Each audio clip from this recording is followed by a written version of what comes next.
here's the thing.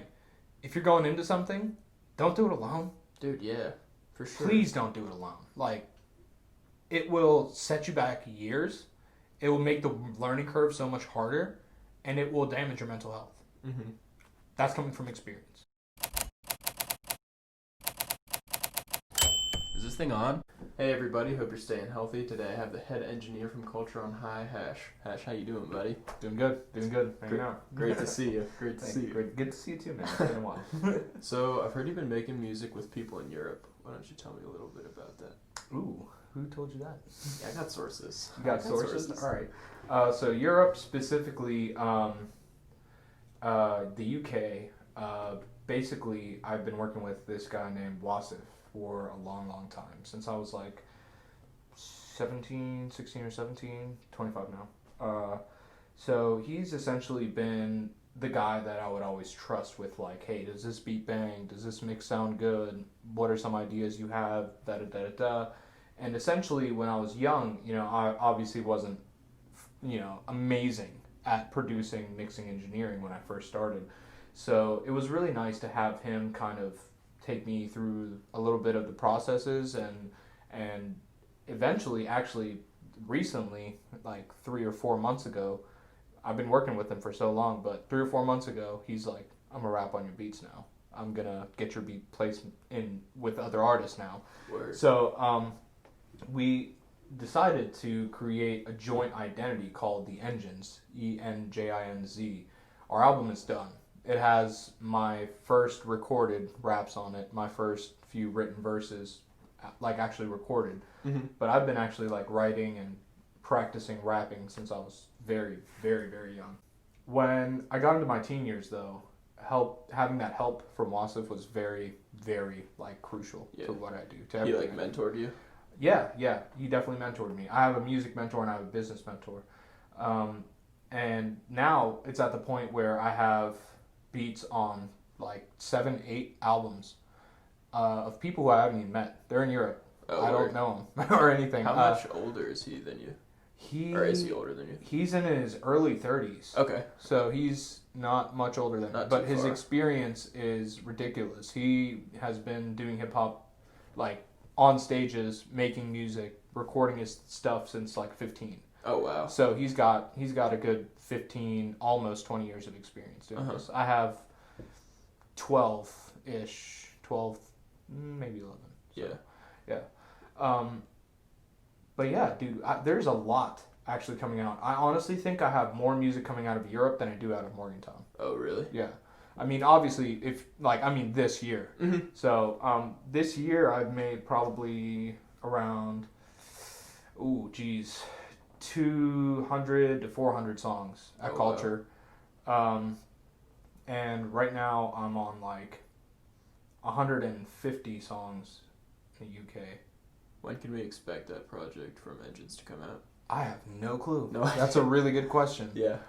We're thinking somewhere around September. Okay. But I don't want to put out like a solid anything until it's like really set in stone. You guys getting the master finalized, or is it like a marketing type thing? Oh, it's done. It's marketing. We have to. I mean, all of our projects are done. We already have our second album lined up. We have 4 people who are working directly with us who also have albums lined up. Wow. And then an additional 6 people who are going to have albums for next year. That's awesome. Yeah, so there's a lot. I can't wait to hear. I mean, I don't even think I'll be actually able to hear all of the music that I've produced. To be honest with you, I'm serious. Sometimes I don't even hear the song after I bounce it out the studio. Yeah. I don't know where it goes. I don't follow everyone. Like, I would love to, obviously, dude. I want to hear everything. I want to see what people do with it, and that's another thing that's actually grown a lot at with I found with my engineering, my sound.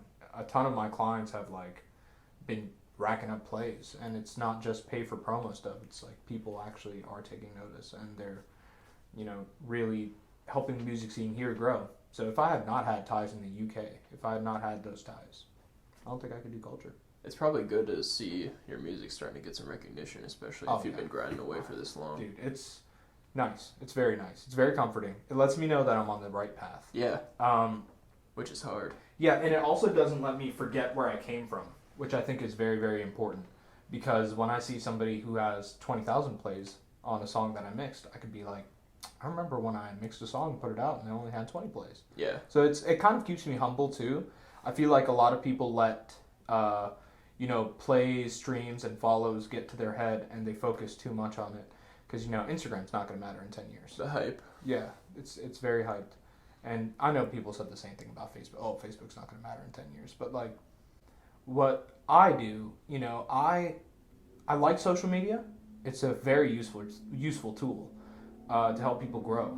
But I prefer social, like dealing with people I know. Mm-hmm. If I meet you and you seem like a genuine person and you seem like you're very, very ready to work and that you're actually going to push the music that we make and you have a whole formulated thing going on and you like come to me talking to it about it humbly, you try to get to know me as a person first before you try to start asking for favors. Yeah. And that is so dope. I would prefer to work with people like that than people who I've never met in my life. Yeah. I'll have a lot of random people hitting me up on Instagram and, I'll check out their music. If I don't like what I hear, I'm probably not going to respond, I'll be honest. I got you. Because there's basically no way I could actually help them. Yes, they could send me their files of stuff they recorded and I can make it sound great. But as far as helping them grow their craft and like shape into more professional artists, it's very hard to do over the internet. Is that a role you like to take with a lot of your artists? Oh yeah, dude. I love to make sure that their heads are in the right space. I've actually turned away a good bit of clients for me personally, just because I felt like their head wasn't in the right space. Mm-hmm. And if I feel like the conversation isn't genuine within 10, 20 minutes, could I spend 6 hours locked in a room with this person working on music only? I have to think about that. I have to think about my mental health. Like, am I going to be genuine in this situation? Am I going to be, there's just a lot you got to look out for. Especially when you're pursuing a passion. Like, I understand if you're just grinding for money, then it might be easier to do something like that. But when you're pursuing your passion, you're like, I don't really want to sacrifice that. I'm not money motivated at all, Yeah. which is really funny because when I started Culture, my partner in Culture, Dominic, he is the money guy. He's all about money. He knows how to make it, and I love that dude because he's taught me so much about business, and he's made a lot of things become very, very possible for me. He's turned, ideas into tangible things for me. Shout out Dominic. No, yeah, absolutely. Shout out Dominic. Shout out Claudio Corporation. Represent always. So they, Dominic's extremely cool dude. I met him when I was DJing.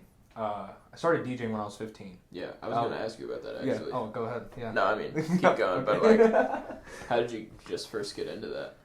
It was very interesting, I'll be honest with you, because I feel like sharing music and appreciating music has been there my whole life. Mm-hmm. And that was definitely what drove me to be a DJ, because I would love to go out there, find music, listen to it, and I would actually personally make mixtapes for my friends and stuff and be like, yo, this has got, the new 50 Cent and Lil Wayne on it. Like, this is really fire, you know what I mean? Like, this has got, all the crazy stuff. It's got some old school cuts, It's like, I just love sharing it, man. I love drums. I love percussion. I love bass. I love instrumentation. I love vocalization. I just felt like music was always so harmonious, and it was always something I just wanted to share. Yeah. I felt like if I heard something and I liked it, everybody deserved to hear it and everybody deserved to like it, right? Yeah, especially when you get that feeling and you're like, wow, this is blowing my mind. Mm-hmm. Yeah. I just wanted to always share that experience. But DJing, one day I got so tired of making mixtapes. I got so tired of just playing music for people. I was like, I just need to make a really solid mix, put it together, and put it on SoundCloud, because then SoundCloud was out. And I just needed to figure out a way on how I could... It wasn't even my music at this point. It was just, how can I share music that I like, that I think works well together? Yeah. So I started messing around with GarageBand. I started messing around with Virtual DJ. And I made myself like 6 or 7 mixes. And I started sharing them with people at school. Specifically in my health class, because I had a lot of friends in there. What happened was I was just playing my mixes for my friends and stuff. My health teacher heard it. And he's like, what do you do? And I was like, no, I'm just I just put songs together. I don't know what it's called at this point. I don't know, you know. Yeah. I just put songs together and I share them with my friends. And he's like, can you do it live? I was like, I've been practicing on virtual DJ with my keyboard and mouse. I'll give it a shot. I understand the concepts. I know what it's all about. I watched a ton of YouTube videos. I'll give it a shot. Yeah, so essentially he said he owns a DJing company and such, and they do weddings, corporate events, dances, what have you, whatever you need a DJ for. And I was like, that's really cool.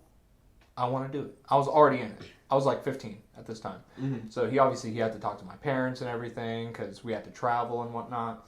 So it was actually really hard for him to bring me on. But that day I went to his garage and he's like, let me just see what you got. And I didn't even know I could do it, but I did it. I totally understood the concepts and I blew him away. Yeah. He's like, where did you learn this? And I was like, the internet, bro. The internet, yeah. So what exactly is Culture on High and what's your role there? So Culture on High is essentially a place for all of your audio needs. Whatever you need done, we can do it. I personally, obviously record musicians of all genres, of all talent levels. Everybody is welcome at Culture on High. Yeah. I don't care where you come from, as long as you have a genuine heart and you love music the same way I do, and you have a genuine respect for me and the studio and for music and the art. You're welcome. Of course. It's as simple as that. But we do so much more. That's what it was founded on, recording people. But we expanded into podcasting, radio advertising, video advertising, all of that. So it's essentially a one-stop shop for your marketing, whether you're an artist or a business owner. And, the reason why Culture on High is that way is because, I realized by going through my crucible or my time of trial where I was, starting a studio in my mom's basement. I started a studio in an apartment. I interned for 4 months in Pittsburgh. I did all this crazy stuff. I enrolled in Berklee College of Music. All of these things have happened within this year. Mm-hmm. And 2019, 2020. So yeah. Within 12 months, essentially. But I realized that you cannot exclude people if you're trying to provide a service. So if I'm trying to provide a service for musicians, and musicians only, I'm excluding businesses, I'm excluding content creators, I'm excluding podcasters. Mm-hmm. If I don't offer music services and I offer everything else, where will all of these talented artists in Morgantown go? Yeah. So I had to offer everything. It's not a choice. You have to do it. If you're trying to do something where you're serving people and you're trying to pursue your passion at the same time, you can't box yourself in. Yeah. 2, you cannot be afraid to break out of the box. You can't. Like, fear, you cannot just let it stand in your way. My favorite quote is from Jimmy Iovine, and he says, you can't let fear stand in front of you and block you from moving forward. You have to allow fear to push you from behind and propel you into doing what you want to do. So I carry fear with me all the time. It's powerful, man. Oh, absolutely. It's so powerful. That's a life-changing quote. It literally changed my life. I was, for so long, letting my fear of lack of knowledge prevent me from offering more services at Culture, or period. But once I used that and I weaponized that fear to propel my career. How did you first get into contact with the guys at 123 Pleasant Street? That's a really funny story. That's actually a hilarious story. Uh-huh. I was not nice to them. Oh, damn. I was not nice at all, actually. So what happened was, I was on Twitter, and I saw all this great stuff happening at 123. It was great, because it was music, so I loved it, and I respected it. But what I didn't like was there was never hip-hop there, unless it was an open mic. And that's cool. That's awesome. Cool. Give people the chance to go on stage and practice. Yeah. Amazing. I still do that at my show sometimes. Have an hour of open mic at the beginning. I got that from Eric Jordan. Huge shout out to Eric Jordan. Eric Jordan made my whole live shows. Eric Jordan and Adam Payne. Yeah. Or why I was able to throw shows. Shout out to the 123 Period. Guys. But I was not nice about it, and I would like to apologize about that. But I was not Formal nice. apology. The whole reason I got in touch was because I went on a Twitter rant tagging 123, tagging everyone who I knew, and I was like, all of you need to get off your asses and throw more hip hop shows. I don't care what it's gonna take. but there is no representation for minority-based music here. Yeah. And I know that in the past it was different in Morgantown, because with hip-hop and 123 Pleasant Street, it comes, it goes, it comes, it goes, it comes, it goes. What they needed was somebody with passion and somebody who could solidly put together artists. And that's exactly what I told them on Twitter. I was like, I'm here. Use me as a resource. I have the ideas. I know what to do. All I need is a shot. Shout out to Hamilton. Yeah. But all I need is a shot. Uh-huh. Just give me that shot. You will not regret it. I'll let him know. And then from there, they DM me, and he's like, hey, my name's Adam. Come down to 123. Clearly, you're very passionate about having hip-hop here. Yeah. Let's see what you got. I had one meeting with Adam Payne, and that turned into 20 shows. Yeah. That's all I needed. I just needed somebody to have faith in me, and that was Adam, and that was Eric Jordan. Dude, that's a huge blessing, especially because a lot of people, when they're coming up in their own city, like, one, they might not even have a venue at all, and then two, that venue might be super resistive. Exactly. But the cool thing about that place, too, is, like, people don't go out there to be like, oh, I'm going to, like, watch live music. It's just, like, people are genuinely there to vibe. Yeah, they're genuinely there to have a great time. Which is cool. Exactly, and that's and what I wanted to see, provide. like, especially in the age of the internet. Yeah, like, absolutely. people actually just like, hey, like, let's do it. Let's just hang out. Has business still been keeping up during quarantine? Actually, yes. If anything, it boosted what we were doing. Yeah. But there's also other troubles associated with quarantine.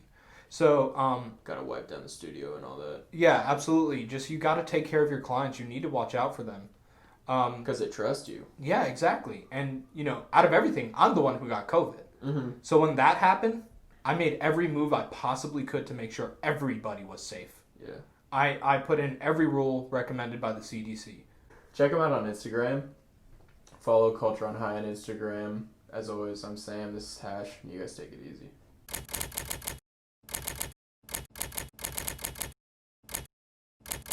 It's been very fun being here. Sam is awesome. Follow him on Instagram before you follow me on Instagram. I'm not that cool. He's very cool. I just know a lot of people. He's Kevin.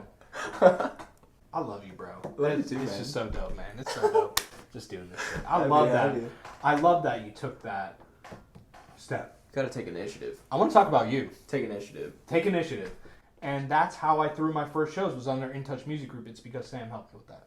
I'm out here. Always happy. Sam has always been out here. Sam is a sleeper agent. If you know, like, he'll just pop up at the right time when he's needed, Yeah, man. and do exactly what he needs to do. I'm always happy to help. And then he just disappears in the smoke, and then he Gotta- starts doing video editing. Gotta keep your intuition open, baby. Exactly. Yeah, that intuition is very, very important. But I think it's just so overblown that you need to be taught it formally. Just teach yourself, bro. Yeah, Seriously. I feel like You can teach yourself anything. Knowledge is You power.